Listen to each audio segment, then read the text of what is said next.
ಸ್ವಾಮೀಜಿ ಒಬ್ರು ಬಂದಿದ್ದಾರೆ. ಸ್ವಾಮೀಜಿ ಅವರು ಮಾನ್ಯ ಸರ್ಕಾರಕ್ಕೆ, ಮಾನ್ಯ ಸಚಿವರಿಗೆ ಒಂದು ಅಹವಾಲನ್ನು ಇಡ್ತಿದ್ದಾರೆ. ಮಾನ್ಯ ಸ್ವಾಮೀಜಿ ಅವರು ಮಾತಾಡಿ ದಯವಿಟ್ಟು. ಈಗ ಸರ್ಕಾರಕ್ಕೆ ನಾವು ಏನ ಮನವಿ ಮಾಡ್ಕೊಳ್ಳೋದಪ್ಪ ಅಂತಂದ್ರೆ ನಿಮ್ಮ ಖಜಾನೆ ಒಳಗಿನ ರೊಕ್ಕ ಕೊಡ್ರಿ ತಂದಿಲ್ಲ. ನಮ್ಮ ಕಂಪನಿಗಳ ಎಲ್ಲ ಕಂಪನಿಗಳ ದುಡ್ಡು ತುಂಬಿದ್ದು ಅವ್ರ ಆಸ್ತಿಯನ್ನು ಮುಟ್ಟುಗೋಲು ಹಾಕೊಂಡಾರ್ರಿ. ಯಾರು? ಸರ್ಕಾರ.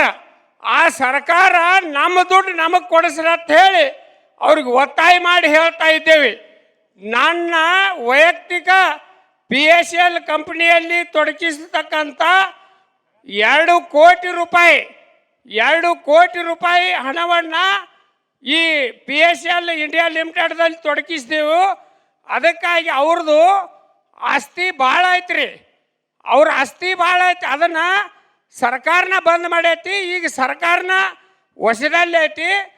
ರಾಜ್ಯ ಸರ್ಕಾರ ಮತ್ತು ಕೇಂದ್ರ ಸರ್ಕಾರ ಈ ಬರ್ಡ್ಸ್ ಆ್ಯಕ್ಟ್ ಕಾಯ್ದೆಯನ್ನು ಇಂಪ್ಲಿಮೆಂಟ್ ಮಾಡಿ ಈ ಎಲ್ಲ ಜನರ, ನಮ್ಮ ಇಡೀ ಕರ್ನಾಟಕ ಜನರ 2 ಕೋಟಿ ಜನರ ಪ್ರಾಣವನ್ನು ಉಳಿಸ್ತಾರಂತೇಳಿ ಈ ಮಂತ್ರಿಯವರ, ನಮ್ಮ ಜಿಲ್ಲಾ ಉಸ್ತುವಾರಿ ಮಂತ್ರಿಯವರ ತಿಮ್ಮಾಪುರ ಸಾಹೇಬರ ವತಿಯಿಂದ ಈ ಎಲ್ಲ ನಮ್ಮ ಈ ಸಂಘಟನೆಯ ಪರವಾಗಿ ಇರ್ತಕ್ಕಂಥ ಎಲ್ಲ ನಮ್ಮ ಆಸ್ತಿ ನಮ್ಮ ಹಕ್ಕು, ನಮ್ಮ ಆಸ್ತಿ ನಮ್ಮ ಹಕ್ಕು, ಯಾರ ಅಪ್ಪಂದ ಆಸ್ತಿ ಅಲ್ಲ.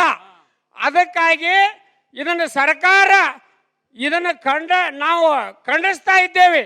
ಯಾಕಪ್ಪ ಅಂದ್ರೆ ಭರವಸೆ ಕೊಟ್ಟು ಹೋಗೋ ಮಾತಿಲ್ಲ. ನಮಗ ಪ್ರಾಣ ಹೋಗ್ಲಿ ಎಂದು ಕೂಡಲ ಸಂಗಮದಲ್ಲಿ, ಆದರೂ ನಮ್ಮ ದುಡ್ಡು ನಮಗೆ ಕೊಡಿಸಬೇಕಂತ ಹೇಳಿ ನಾವು ಜಿಲ್ಲಾ ಉಸ್ತುವಾರಿ ಮಂತ್ರಿ ಅವರಲ್ಲಿ ವಿನಂತಿ ಮಾಡ್ತಾ ಇದ್ದೇವೆ. ಮಾನ್ಯ ಸಿದ್ದರಾಮಯ್ಯನವರು ಈಗ ಹೆಂಗ ಆರ್ ಅಶೋಕ್ ಅವರು ಈ ಟಿವಿ ಮುಖಾಂತರ ಮಾತಾಡಿದಾರಲ್ಲ, ಅದೇ ರೀತಿ ಮಾನ್ಯ ಸಿದ್ದರಾಮಯ್ಯ ಸಾಹೇಬರು, DK ಶಿವಕುಮಾರ್ ಸಾಹೇಬರು ನಮಗ ಟಿವಿ ಮುಖಾಂತರ ಭರವಸೆ ಕೊಟ್ರೆ ಮಾತ್ರ ನಾವು ಈ ವೇದಿಕೆಯಿಂದ ಕದಲ್ತೀವಿ ಹೊರತಾಗಿ. ಆಯ್ತ್ರಿ ಸಾಹೇಬ್ರೆ, ಆಯ್ತು. ಖಂಡಿತ ಸಿಎಂ ಅವರ ಸಂದೇಶನೂ ನಿಮ್ಮ ಮುಂದೆ ಇಡ್ತೀವಿ.